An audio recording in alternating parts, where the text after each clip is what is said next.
Selamat malam Ibu Bapak Saudara-saudara yang saya ingatkan harus bahagia. Karena beruntung mengenal 3 hal yang pantas kita syukuri. Yang pertama, jangan lupa bahagia karena kita beruntung terlahir di alam manusia.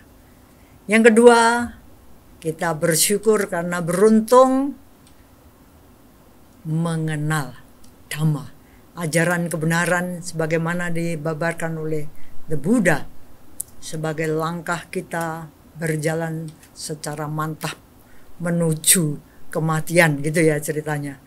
Dan yang ketiga, kita jangan lupa merasa bahagia karena beruntung masih hidup, masih bisa melakukan banyak kebaikan sebagai pesangon untuk suatu ketika nanti kita mati. Terimalah salam Dhamma dan Namo Buddhaya. Ibu, bapak, saudara-saudara, Wihara Bodhiwangsa itu selalu memaparkan Dhamma Talk yang direkam sebelumnya pada hari Minggu terakhir setiap bulan. Jadi kalau Anda melihat rekaman ini, itu sebenarnya sudah diambil sebelumnya. Jadi jangan heran kalau kita beruntung mengenal sosok yang bersama dengan saya pada hari ini. Terima kasih Rudy Limiadi berkenan sharing.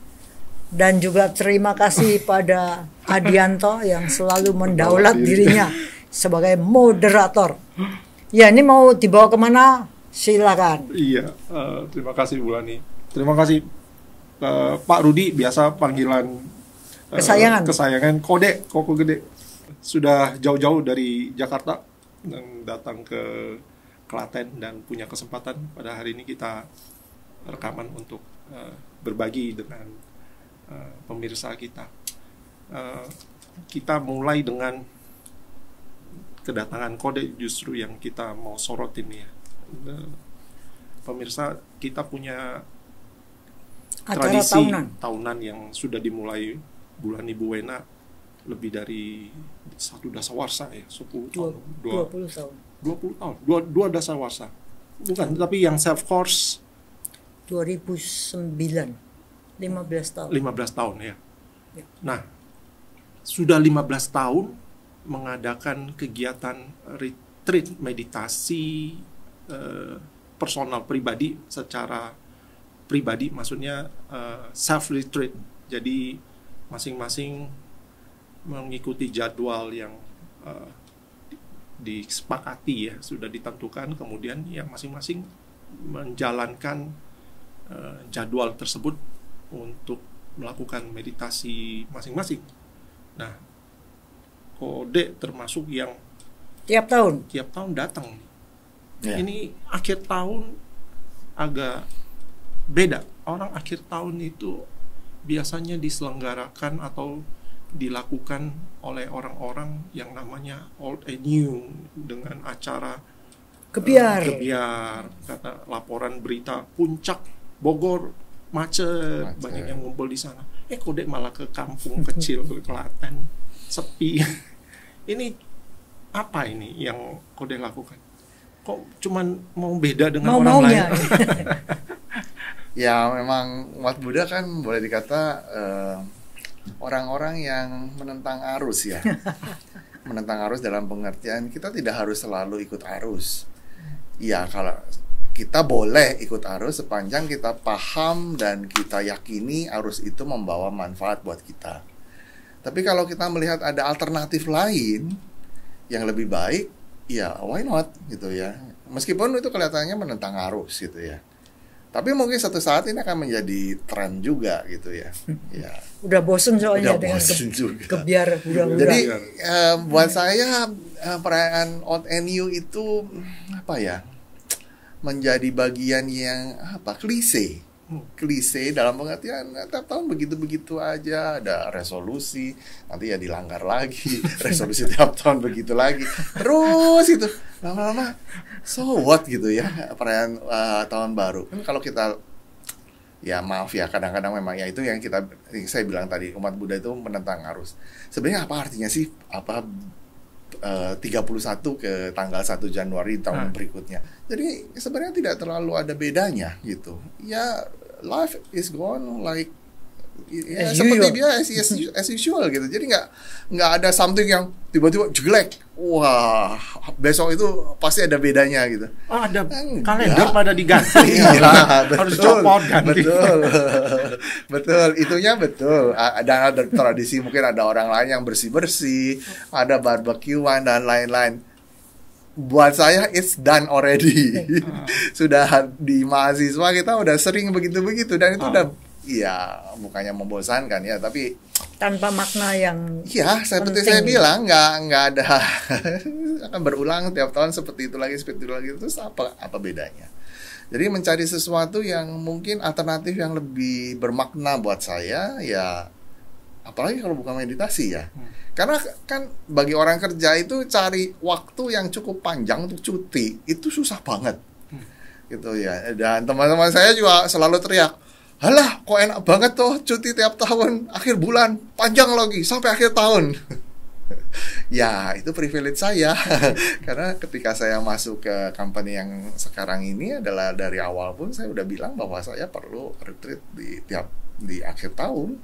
Dan itu terus tidak terputus sampai sekarang. Jadi udah tahun ini menginjak 19 tahun. Jadi saya masuk 2005, berarti kan 19 tahun, benar. Ya, 19 tahun kan. Jadi ya itu dijalani terus tanpa terputus kan. Dan nggak bosan ya? Bosannya gini, bosannya ada juga dalam artian, aduh meditasi lagi. Meditasi itu bukan hal yang gampang, seriously. Itu bukan hal yang dicari semua orang untuk, ayo kita pergi meditasi. Enggak, awalnya iya. Tapi lama-lama, aduh meditasi lagi. Meditasi, mau ngadepin apa lagi nih tahun ini? Iya, seperti itu. Tapi suka tidak suka itu bagian yang penting dalam kehidupan yang harus dijalani. Kalau enggak, terus mau kapan? Sampai usia kita menutup, kemudian kita sudah tidak sempat lagi. Ya, mumpung kita masih punya waktu, ya ayo dijalani dengan lebih bermanfaat. Dan saya melihat bahwa meditasi dalam kehidupan itu benar-benar bermanfaat sih. Terutama untuk membuat batin itu, ya namanya manusia pasti akan tergoncang dalam keadaan menghadapi 8 kondisi dunia. Belum suci, iya. Tapi tergoncang pun kadarnya tidak seperti gitu kayak ombak tsunami yang membuat orang kolaps untuk dan tidak bisa bangkit kembali. Ya, tetap tergoncang. Kita tidak bisa memungkiri bahwa kita itu masih duniawi ya, masih harus banyak yang harus diberesin. Tapi tergoncangnya itu lebih cepat untuk bisa recover, lebih cepat untuk bisa menjadi stabil. Itu berasa banget. Dan itu menurut saya melihat ya orang-orang lain yang sulit sekali untuk recover, lihat kok susah ya. Ternyata sukses ya. Ternyata kok buat ya saya dan mungkin dengan teman-teman sejawat yang mungkin mengikuti tradisi atau yang memang rutin melakukan meditasi, kayaknya kok harusnya tidak sesusah itu. Memang susah. Ketika menghadapi 8 kondisi dunia itu pasti akan susah. Apa 8 kondisi dunia? Ya misalnya untung rugi itu yang paling gampang buat orang yang dagang atau berusaha pasti maunya untung, tapi begitu mendapat kerugian atau mendapat sesuatu investasi yang bodong misalnya atau apapun. Saya pernah kehilangan 50 juta dalam sesaat hanya gara-gara saya itu kena scam, tapi akhirnya saya terima itu hanya dalam waktu 1 hari. Besoknya udah oke lagi. Sudah, ya tidak oke dalam artinya wah saya suka begitu, enggak. Mustahil dan kayaknya agak ada bullshit ya kalau orang bilang begitu ya. Maaf ya. Tapi enggak, akhirnya saya bisa bilang iya. Mungkin memang sudah seharusnya 50 itu hilang. Ya sudah. Toh bisa dicari lagi. Oh, saya masih sehat. Saya bukan orang yang kemudian nggak bisa berusaha. Dan itu kan toh hanya bagian kecil dari investasi atau dari aset yang saya punya. Ya so what gitu. Kenapa fokus hanya bagian yang hilang? Kenapa tidak fokus ke bagian yang masih ada? Sehingga saya bisa recover ke arah situ. Jadi kondisi batin itu tuh lebih gampang untuk di manage dan itu powerful. Buat saya itu kemajuan nggak kelihatan ya. Awal-awal mungkin nggak berasa, tapi setelah iya ya, kok situasi itu iya, dihadapi baru ngerasa iya ya. Kenapa kok orang nggak segoncang itu ketika diajak ke harus ngurus kan administrasi dan segala macam, ya sudah ngurus sebagai after the fact. Jadi sudah tidak lagi berharap uang itu kembali, hanya ngurus supaya saya udah closing. Enggak, saya sudah tidak berpikir di sana kan. Saya hanya berpikir bahwa case ini harus di close dalam bentuk apa? Dalam bentuk administrasi. Supaya nanti kalau misalnya ada apa-apa, saya sudah bilang, saya sudah lapor polisi dan segala macam. Utang saya selesai. Administrasi saya beres. Gitu. Tugas saya untuk sebagai nasabah itu saya sudah lakukan. Gitu. Jadi ya udah. Ya itu sih manfaat yang paling besar yang saya rasakan. Jadi ketika goncang itu enggak terlalu, ya susah sih awalnya, tapi untuk bisa recover tidak terlalu banyak waktu yang dibutuhkan. How strongnya kelihatan. Nah, kalau Cilan sendiri sudah 15 tahun. Bukan 15 tahun saya. Bukan yang self retreat ini. Oh, self retreat. Kenapa mau-maunya memilih untuk mengadakan ini setiap akhir tahun? Nah, kenapa? Jangan bilang faktor U ya, karena orang tua mau ngapain lagi gitu.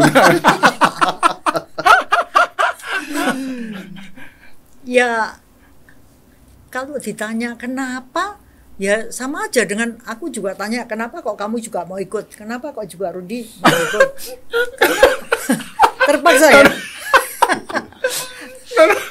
Cara yang Cilan ngadain kita tinggalnya satu orang, yang lain meditasi ngapain kita ya?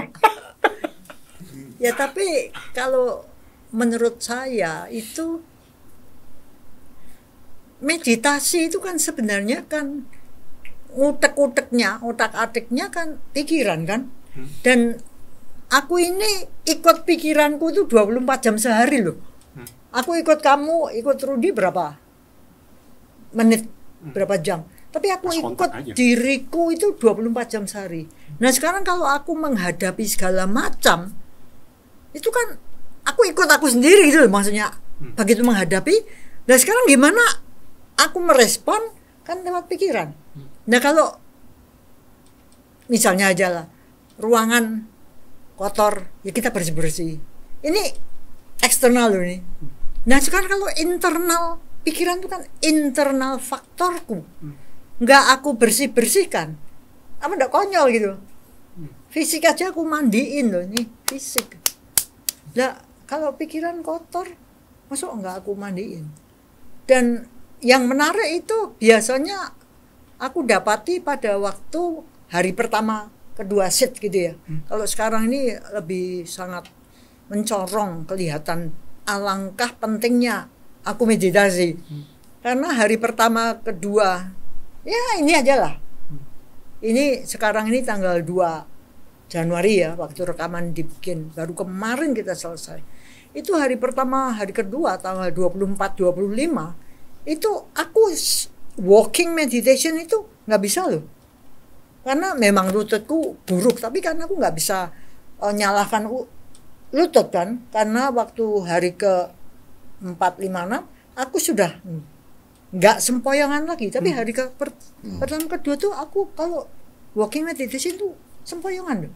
Karena lututnya nggak beres. Jadi padahal sebelumnya sebelumnya bisa dipakai jalan biasa. Ya tapi kan jalannya nggak dengan kesadaran pelan-pelan. Kan sulit toh, jalan pelan itu kan lebih sulit daripada kalau gini. Jadi aku butuh jariku tuh nempel di tembok karena itu daerah jalanku untuk seimbang meskipun cuma satu, tapi aku butuh itu. Jadi kelihatan sekali bahwa pikiranku tuh goncang gitu.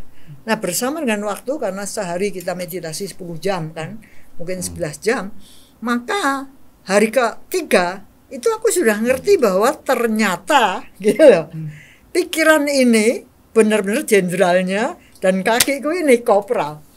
Jadi hari ke-3 aku sudah nggak perlu nopang. Ya, seperti itu kegunaan yang nama rupa batin fisik. Lah sekarang bayangin kalau aku nggak menata pikiran seakhir tahun, terus tahun depannya modalku itu apa? Makanya ini faktor U juga penting. Aku sudah nggak punya kekuatan lain karena fisik selalu melapuk. Apalagi kita barusan kehilangan teman yang penopang kita besar. Nah, kamu sendiri gimana? Kalau suruh orang lain ngomong. Iya, retreat atau sitting atau meditasi dalam kurun waktu yang cukup panjang. Maksudnya kan seharusnya, tapi kita harus jelasin juga ke pemirsa kenapa retreat panjang itu dibutuhkan. Padahal sebenarnya kan idealnya kita bisa meditasi setiap hari. Betul. Kenapa kita harus sediakan waktu yang panjang ini juga nanti harus kita jelasin. Nah, yang panjang ini sepertinya ada semacam kita bicara tentang intensitas, kita bicara tentang kedalaman, kita bicara tentang jangka waktu, durasi, dan di mana ini dibutuhkan kalau kita mau latihan untuk mengamati pikiran lebih dalam. Walaupun harian itu tetap dibutuhkan, yang 1 jam, setengah jam atau 1 jam setengah jam itu dibutuhkan. Cuman yang panjang ini kita butuhkan untuk lebih dalam melihat atau membongkar yang tadi, membersihkan. Mungkin kalau yang setengah jam, sejam itu ibaratnya pakai kemoceng. Ini betul-betul yang 1 jam itu sudah dikemoceng, disapu, disedot lagi pakai vakum. Mungkin keluarnya kotorannya lebih banyak. Dan kalau ditanya kena, saya ikut satu karena faktornya memang diadakan oleh satu di rumah kita sendiri. Loh, yang lain pada ya paling nggak kerjaan ya. Kerjaan ada, makanya harus dipilih. Ini garap ini saya diingatin Ciwena, paling nggak sit loh, ada sediaan waktu. Oh iya, makanya tetap dipaksain paling nggak ada 1 atau 2 jam sehari ikut sit. Saya merasa transisi akhir tahun ke tahun baru punya energi lah. Paling nggak udah resik-resik dikit lah. Kalaupun ada buah pikir muncul, lebih jernih untuk lihatnya. Kalau kita harus mikirin ke depan, itu lebih jernih lah lihatnya. Tidak lagi terlalu foggy. Iya, ada keinginan yang ini masuk akal atau tidak, ini betul-betul dibutuhkan atau tidak, itu lihatnya lebih jelas lah. Karena kan dilatih untuk lihat ini apa nih, fenomena apa yang muncul. Lihat ini rencana harus bisa dilakukan. Kayaknya hubungannya kembali kalau kita retreat cukup panjang, kita kenapa akhir tahun, manfaatnya buat saya tahun depan ini kalau kita mau melakukan rencana-rencana kehidupan itu lebih tertata juga sih. Itu aja kayaknya sih lihatnya begitu kalau manfaatnya. Selain lihat konyol-konyolnya diri sendiri ini selama setahun ini, kalau di akhir kan kita lihat ya banyak juga. Dan menurut saya itu hal yang menarik adalah kalau pikiran itu agak tentrem, itu kok kegembiraan itu lebih muncul ya. Jadi kita bisa melihat tuh seperti humor gitu. Jadi kita bisa ngekek-ngekek sendiri. Aku tololku dulu ini, wah goblokku. Bukan lagi dengan satu rasa memalukan ya. Wah, aku bersalah. Enggak gitu. Kita bisa melihat etisnya itu dengan jernih dan gembira. Makanya ada rasa humor. Menertawakan kekonyolan sendiri. Oh iya ya, kok nyimpan ini ya. Oh iya ya, kok dulu karena mikir sudah berlalu. Udah lewat. Sudah berlalu, iya. Ya, jadi ya udah pas, apalagi yang mau di ini nggak bisa mengubah masa lampau. Mau kita mau jungkir balik, marahin atau dengan emosi negatif pun ya itu tidak akan berubah. Ya sudah selesai. Ya lihat saja sebagai learning point saja. Itu jauh lebih baik dibandingkan kita hanya menangisi kehidupan. Nah, kita kembali ke retreat ya. Kenapa tadi kita butuh panjang tadi? Yang pendek ini sebenarnya tujuannya yang lain tuh apa sih sebenarnya yang bisa kita lihat dari selain kita punya rutinitas kayak Cilan pagi kadang-kadang sit sendiri. Selain yang panjang, yang pendek ini juga kita ingetin pemirsa harus sediakan Ya, waktu itu. idealnya sih memang pagi dan sore ya, paling enggak ya itu lebih idealnya. Ya, kita tahu ya kehidupan manusia itu tidak ideal. Jadi ya sering bolongnya juga. Ya idealnya sih pagi dan sore kita menyediakan waktu, entah setengah jam, entah 1 jam. Tapi sekali lagi itu idealnya. Ya biasanya itu membantu untuk menenangkan untuk hal-hal yang memang bergejolak di jangka waktu yang singkat, mungkin seminggu sebelum atau mungkin just kemarin, just yesterday, kemudian ada masalah, itu menjadi lebih tenang ya untuk menghadapi hari ini. Jadi tidak lagi terlalu terpaku dengan kegagalan atau kekonyolan yang kita lakukan kemarin. Tapi kita bisa lebih dengan tenang untuk menatap ke depan tanpa harus dibebani dengan masa lalu gitu. Itu untuk yang rutin. Tapi kalau buat yang panjang itu akan jauh lebih dalam. Jadi bukan hanya itu. Itu kan kita kan retreat ini yang hari ini tahun ini adalah hari 9 selesai 9 hari ya. Jadi 9 hari dengan opening dan closing. Itu paling tidak kita punya 7 hari itu full untuk intens melihat ke dalam, membedah pikiran sampai ke dalam. Dan itu awal-awal keluarnya pesta kembang api. Apa yang kode alami apa? Wah, yang saya alami itu luar biasa. Itu apa ya? Susah untuk dijelaskan kalau orang yang belum pernah melakukan meditasi. Tapi yang keluar itu sangkara-sangkara yang sangkara ataupun kekotoran batin atau mungkin bagian-bagian memori yang terpendam dalam itu keluarnya, dan itu lihat sekali sehingga itu mencengkeram itu keras sekali sampai waduh, ini 2 hari setengah mati hanya untuk ngurusin untuk tenang saja. Itu butuh perjuangan karena yang keluar itu dan itu alot sekali, seperti aspal yang sedang dimasak itu kan, ketika diangkat tuh lengket sekali, untuk melepaskan itu sulit sekali, tapi perlahan terurai. Ya saya nggak tahu itu masalah emosional masalah sankara yang dalam ataupun emosi-emosi negatif ataupun persepsi yang lampau yang negatif yang saya punya yang harus saya buang. Tapi begitu itu sudah selesai masanya dalam 2-3 hari pertama, itu tenang sekali. Bukan dalam arti nggak ada gangguan, pasti ada gangguan, tapi maksud saya relatively dibanding dengan 3 hari pertama, loh kok ini sudah selesai ya? Maksudnya ini bagian yang kembang api yang tadi saya bilang itu sudah selesai ya kayaknya? Enggak, nanti berulang. Jadi udah ada masa tenang itu di mana kita masih bisa konsentrasi dengan enak, merasakan sensasi dengan damai. Ketika nanti itu balik lagi ke sini lagi.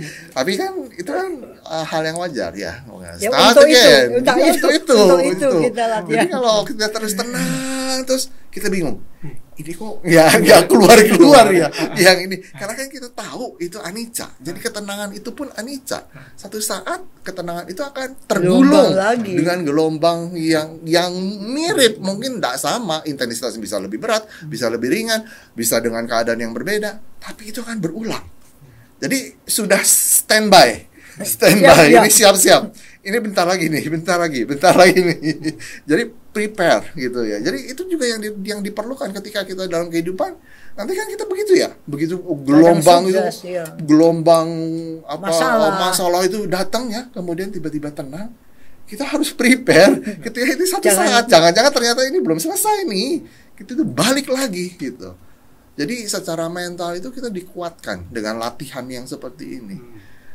Dari jam 5, saya jam 5 sampai jam 6 saya meditasi sendiri, kemudian mandi makan, kemudian jam 7 kita mulai meditasi lagi sampai jam 11 makan siang, kemudian istirahat jam 1, kemudian kita mulai lagi sampai jam 5 sampai 6 kita istirahat dan mandi, kemudian dari jam 6 sampai jam 8 kalau masih sanggup, masih punya energi, ya silahkan diteruskan. Kalau saya biasanya udah jam 8 itu udah Aduh. Ini kayak kerja keras sih, kayaknya lebih capek dibanding dengan di office ya. Di office masih bisa hahaha gitu kan, bisa sekedar melupakan pekerjaan hahaha dengan college gitu. Sudah oke, yuk mulai kita kerja lagi. Ini enggak loh. Jam 8 masuk kamar langsung kayaknya Sudah 8 itu. Aduh. 8.30 kayaknya saya harus tidur deh. Sudah fisik udah menuntut. Padahal fisik nggak ngapa-ngapain, hanya duduk berjalan, udah. Tapi kok rasanya capek banget ya? Ya sudah. Ya. Cilan sendiri kan pernah menyatakan berdasarkan pengalaman melihat pola sebelum juga mengadakan self retreat ini ada mengampu ini ya tugas di Vipassana. Cilan bilang hari pertama, kedua sampai ketiga itu ada pola yang Cilan lihat. Kalau kita siap-siap menjadi Dhamma worker menghadapi meditator itu oleh teacher kita sudah dibekali dengan nasihat. Karena itulah yang terjadi secara umum. Yaitu pada waktu pertama itu kan sitting itu kan pasti belingsatan. Itu sebabnya kalau teacher kan any movement misalnya gitu. Ditanyanya kan berapa kali pindah posisi. Itu biasanya kan sering banget ya. Tapi nanti kalau sehari keempat itu mulai tenang. Nah, pada hari pertama-tama itu biasanya yang sangat menarik adalah bagaimana fisik ini merespon kotoran batin yang terpaksa keluar dalam bentuk bosan lah, jengkel lah, marah lah, ingat ngapain aku di sini dan sebagainya. Itu hal-hal yang tidak menyenangkan. Itu ternyata kita ini terbiasa buang gitu. Nafsu amah, nafsu kebencian, pokoknya buang. Lah ini munculnya secara fisik adalah dengan jadi di sini di sana itu kita sudah sebagai Dhamma worker terbiasa. Cuman kita lihat aja si A4 misalnya di situ D3, si itu gini sih gitu. Nanti coba bang celbung tuh buatuk. Waktu pertama-tama saya jadi Dhamma worker itu kan selalu lapor. Itu si anu gitu, apa perlu dikasih obat atau ada orang yang minta obat, saya batuk. Oleh teacher dikatakan no need, jadi lihat aja dulu. Kita lihat apa, nanti biasanya reda sendiri kok. Oh gitu ya. Lalu apa yang kita mau buang secara ke atas ini, secara bawah diare. Menarik itu. Jadi jangan heran kalau hari-hari pertama dan ketiga itu orang-orang atau tiba-tiba toilet WC. Karena ternyata tubuh ini mau buang apa yang sebenarnya tidak disukai pikiran. Makanya dari situ saya melihat memang benar yang namanya psikosomatis. Soma itu penyakit yang disebabkan oleh fisik, dan mungkin dikatakan penyakit apapun itu pasti psikosomatis nempel. Saya sakit fisik, nggak usah lama-lama, pikiran terganggu loh. Aku kok sakit kayak gini, kondisi pikiran sudah seperti tadi dikatakan gelombang pasang itu. Makanya yang kemarin ini aku ngalamin itu menariknya, aku lihat unsur dalam tubuh kan, kita punya 4 unsur ya. Katakan unsur yang punya bobot itu kan unsur tanah, berat segala macam, air, api, udara. Itu ada masa kira-kira hari ke-7 kalau tidak salah. Itu kok rasanya aku 3 jam nggak gerak bisa. Kayak yes itu. Karena tiba-tiba loh, kok tubuh kaki ini itu tuh kayak ndak nyenggol tanah. Jadi bukannya kesemutan ya, ada kesemutan kan itu sebenarnya ada faktor tanahnya berat. Tapi ini enggak sampai kayak gini ya, ginkang itu ilmu meringankan tubuh itu dimungkinkan. Rasanya enteng sekali seperti itu. Ini kok kakiku kok kayaknya, padahal kakiku ini kan berat setengah mati. Itu kok kayaknya gile. Ini molekul-molekulnya tuh kayaknya enteng sekali. Jadi GR saya mungkin pikiran yang tenang ini membawa efek kayak gini terhadap fisik. Makanya nggak heran. Nggak ada ini. Bobot nggak ada. Apa? Otot yang merasa Nggak ada. dia harus Enggak. jika Itu kan satu kalau posisi kita tertentu. pas jengkel itu, gua langsung gitu, semuanya. Makanya napas. Lalu kita ngomong jantung udah beres. Sebenarnya bukan, itu digigit oleh ketidaksukaan kita.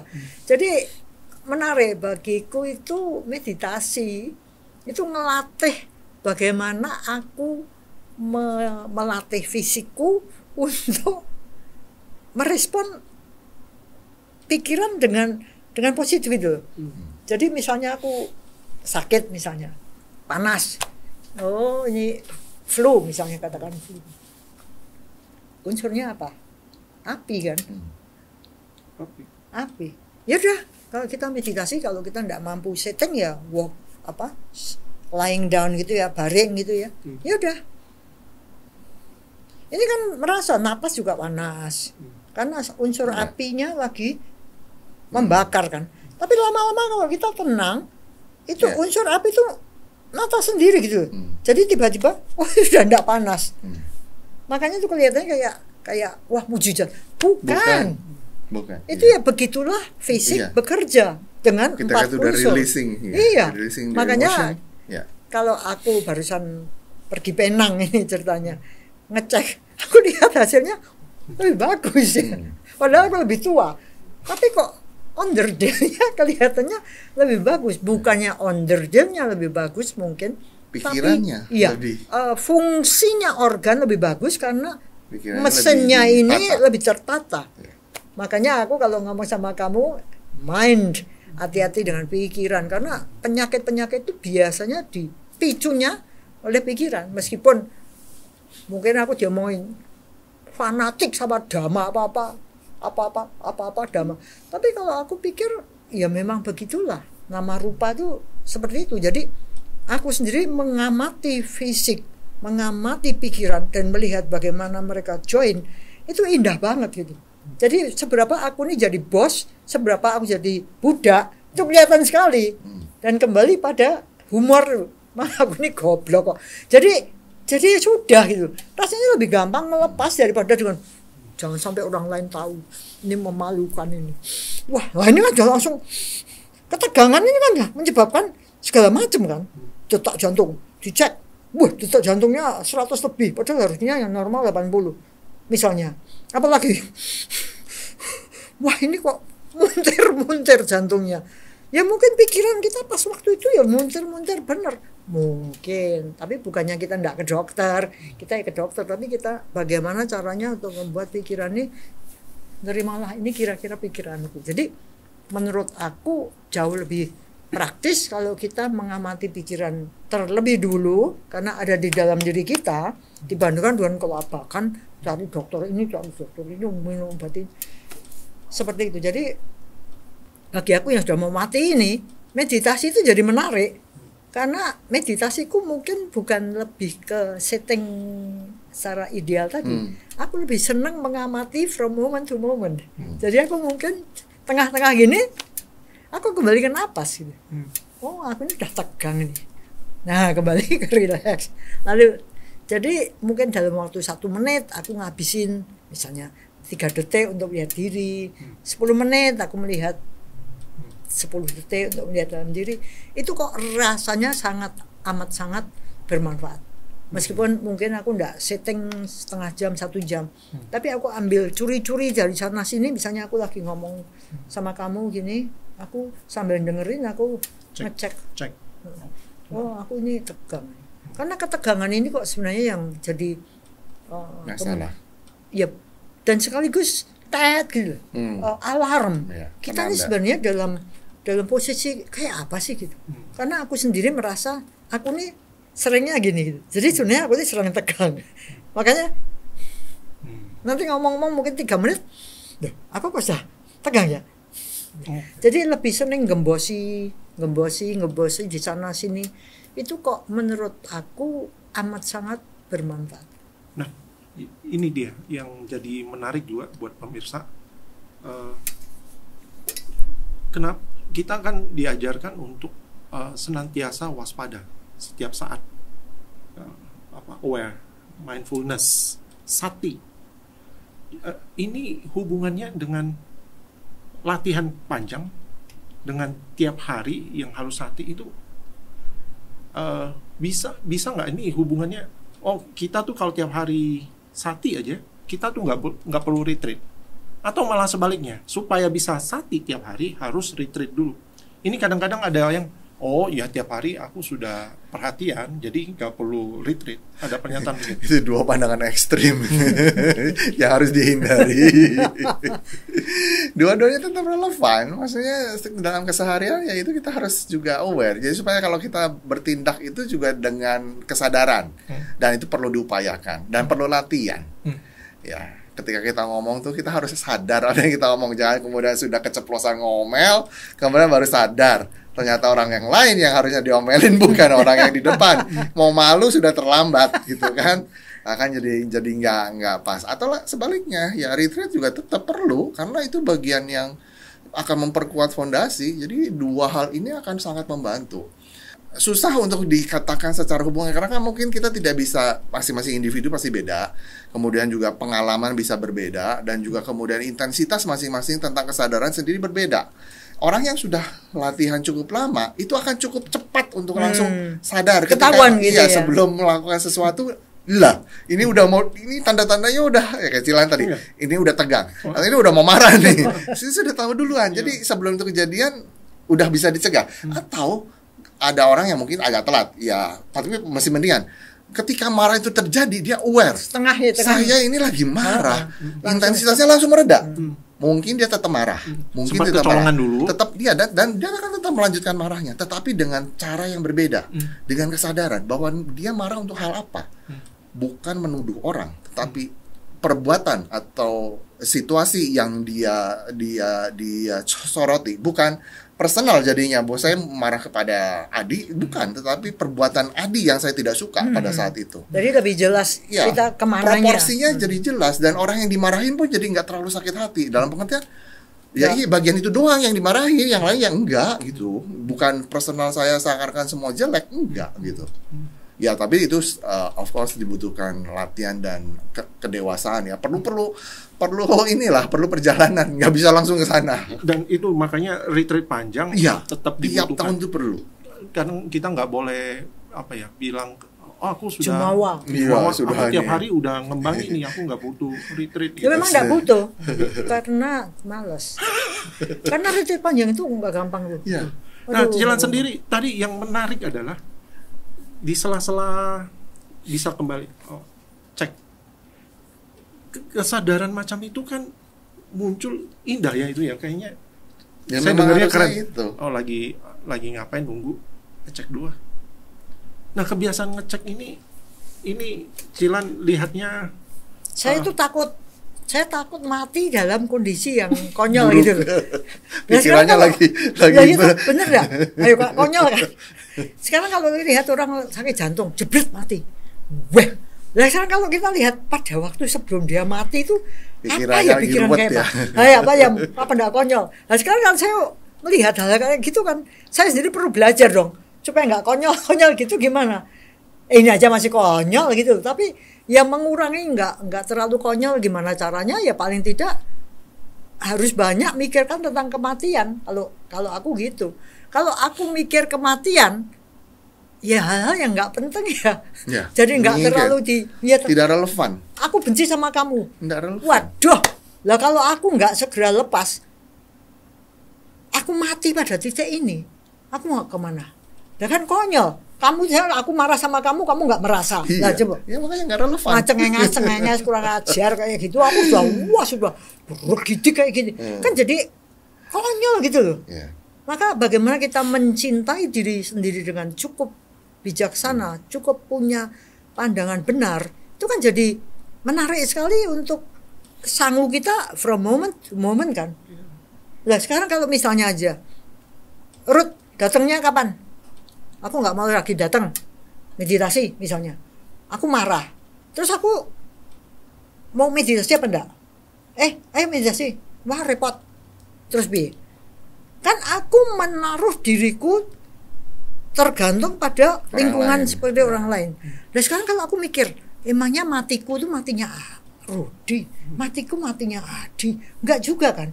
Jadi dengan cara seperti itu banyak kebebasan atau pembebasan yang aku alami, dan itu indah kan, indah banget. Karena I live my own life, aku tuh jalani hidupku sendiri, I die my own death, aku tuh jalani matiku sendiri.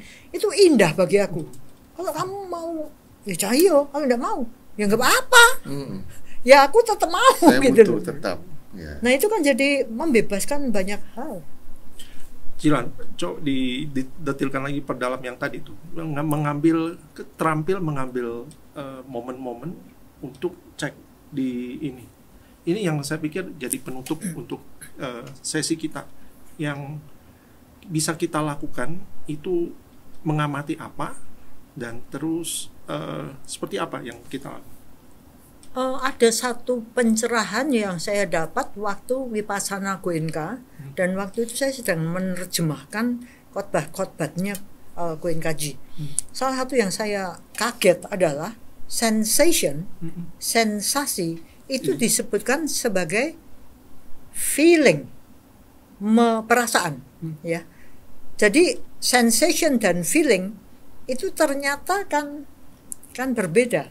Di situ Goenkaji itu menjelaskan bahwa yang disebut feeling itu bukan merasa marah itu emosional maksudnya. Ya, itu emosi. Jadi aku kaget. Oh, selama ini aku salah ya menerjemahkan. Aku merasa jengkel, aku merasa tersinggung. Ternyata itu bukan perasaan. Nah, itu satu hal yang oh, berarti aku nih salah ngamati perasaanku marah ini. Tak amati. Wah, tambah marah. Ternyata bukan. Perasaanku sedih. Nah, aku amati sedih. Wah, ya matilah aku dalam gulung kesedihan. Ternyata yang diamati itu sensasi. Toang. Baru ngeh bahwa yang aku harus amati adalah sensasi. Sensasi itu apa? Rasa. Bukan perasaannya sedih, perasaan tersinggung. Jadi rasa. Nah, kemudian kan diajarin teknik jalan itu ya, sweeping dan sebagainya. Seperti yang dikatakan Rudi tadi kan tiap orang itu berbeda. Nah, aku sendiri merasa bagianku yang paling dominan itu kalau aku rasakan ternyata itu sini. Amati sensasi di situ. Deg-deg. Ini susah, tapi kalau mengamati sensasi di sini bagi aku tuh kok gampang banget. Nah, itu yang aku jadikan, nggak tahu ini bener apa enggak, tapi it works for me gitu ya. Kalau buat aku cocok banget. Jadi begitu aku tuh ada sesuatu yang salah, itu aku dapati itu selalu aku tuh gini. Oh, inilah aku ambil sebagai satu alarm. Jadi aduh, mungkin aku ngomong sama kamu aku bisa gini 2 kali 3 kali karena ini sebenarnya begitu aku ngeleremkan diri pikiran langsung set. Dan ini luar biasa. Jadi yang diamati bukan perasaan sedih, perasaan gembira, perasaan tersinggung, perasaan marah. Bukan, yang dirasakan adalah sensasi tubuh, rasanya tubuh, getarannya tubuh. Dan itu bagi aku sangat mencerahkan. Sesudah aku ngerti satu poin itu, aku sudah tahu kok yang harus tak amati adalah sensasi. Kita nggak perlu mengubah ini perasaan kenapa kayak gini ya. Itu aku dulu gitu. Jadi wah, perasaannya karena aku kan sensitif. Jadi kalau perasaan sedih kan bisa sedih. Dia kan kegulung. Tapi kalau aku begitu merasa, ini ada sesuatu yang nggak oke. Dah nggak usah diurusin. Apa ini karena ada emosi, mau kemarahan, marah, sedih, mau sedih, mau nafsu, mau apa segala macam. Pokoknya let go. Set, amati aja. Nanti kalau ini sudah, nanti gueternya ini, kacaunya ini lama-lama lembut. Begitu ini sudah lembut. Oke. Aku nginget tadi peristiwa yang bikin aku nangis-nangis misalnya. Dengan datar. Nggak apa-apa tadi. Sudah tenang. Ya waktu marah sama kamu tadi, nggak apa-apa tuh. Jadi peristiwanya itu tidak lagi membuat aku marah, dan itu tidak aku anggap ya? miracle. Makanya aku merasa ya kalau pertanyaanmu long atau short, ini dua-duanya perlu, karena kalau long itu sebenarnya kan yang aku rasakan gini-gininya ini kan lama. Jadi kan aku terlatih mungkin 1000 kali dalam 9 hari itu, mungkin aku 1000 kali ngecek ini. Sementara kalau short, aku ngomong-ngomong sama Rudy sambil aku ngamati ke dalam diri,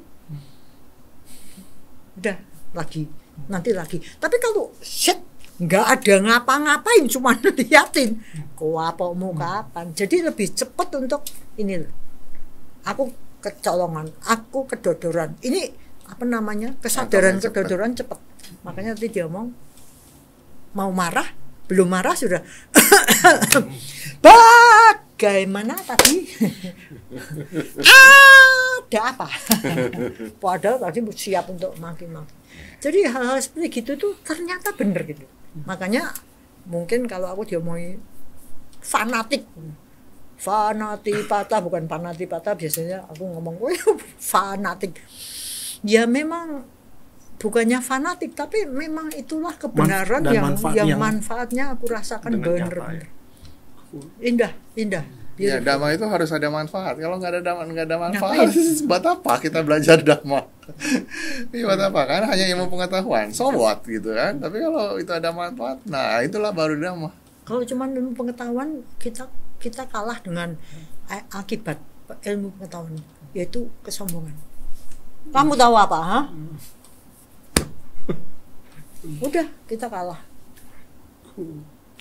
Saya pikir sesi pembicaraan kita tentang meditasi malah lebih banyak tentang pemirsa bisa lihat manfaat melakukan meditasi, prakteknya seperti apa, dan kemana meditasi ini bisa membawa kita dalam kehidupan sehari-hari terhadap respon dalam kehidupan terhadap masalah. Sepertinya sangat jelas tadi ya kita bisa. Dan ini adalah authentic jewel yang diberikan Buddha. Buddha tidak memberikan aneh-aneh. Satu-satu yang diberikan oleh Buddha ini authentic jewelnya Buddhism, dhammanya itu adalah ini. Apa? Meditasi, vipassana. Dibanding dengan yang lain-lain, ya yang lain-lain tetap berguna sebagai basic ya. Tapi mungkin sistem kepercayaan, sistem filsafat yang lain juga mengajarkan hal yang sama. Mana ada sih orang yang sistem kepercayaan berbuatlah buruk, nggak ada. Tapi bagaimana Buddhism itu punya sesuatu yang otentik yang tidak ada di sistem kepercayaan yang lain, yang inilah jewelnya. Tapi sayang, umat Buddha itu kadang-kadang permatanya kok nggak dipakai gitu kan, sayang ya. Hanya sekedar disimpan. Nah, mari kita pakai dan jadikan ini sebagai kehidupan. Karena banyak untungnya. Memang susah, memang takes time, energy gitu ya. Kita bukannya kalau kita mau mengadakan retreat gitu, bukannya kita seneng. You happy gitu enggak. Kita kadang-kadang ada wagahnya juga. Mau ngadepin apa lagi? Rudy dateng. Jadi ada wegahnya juga, tapi di sini kalau kita melihat itu indahnya di mana? Ya ini testing, gimana? Terus kita mau nggak jadi ya Ruth, kita dolan-dolan aja ya Ruth. Tahun ini, kita udah tahun depan ada lagi. Ya kalau masih hidup, kalau enggak. Jadi kita berlatih juga untuk tidak percaya pada nafsu. Kita berlatih untuk say yes pada hal yang baik, say no pada hal yang tidak baik, meskipun menyenangkan, meskipun gebiarnya indah. No. Itu kekuatan yang bikin menurut saya pantas diperjuangkan gitu, karena hidup itu udah ada yang memastikan semuanya akan seindah lagu. Ya, pemirsa, kita di ujung pembahasan kita.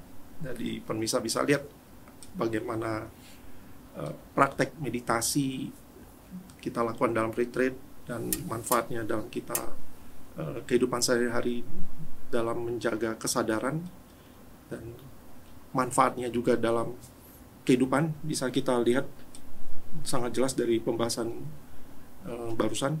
Jadi semoga ini bisa jadi bekal buat kita semua. Ya. Demikianlah saudara-saudara apa yang bisa kita bagikan sesudah kita menyelesaikan hari ke-9 self-retreat di Wisma Sambodi. Semoga semua makhluk bahagia dan semoga semua makhluk bebas dari penderitaan karena memiliki kekuatan untuk menerima segalanya dengan kesadaran dan kewaspadaan. Sadu, sadu, sadu.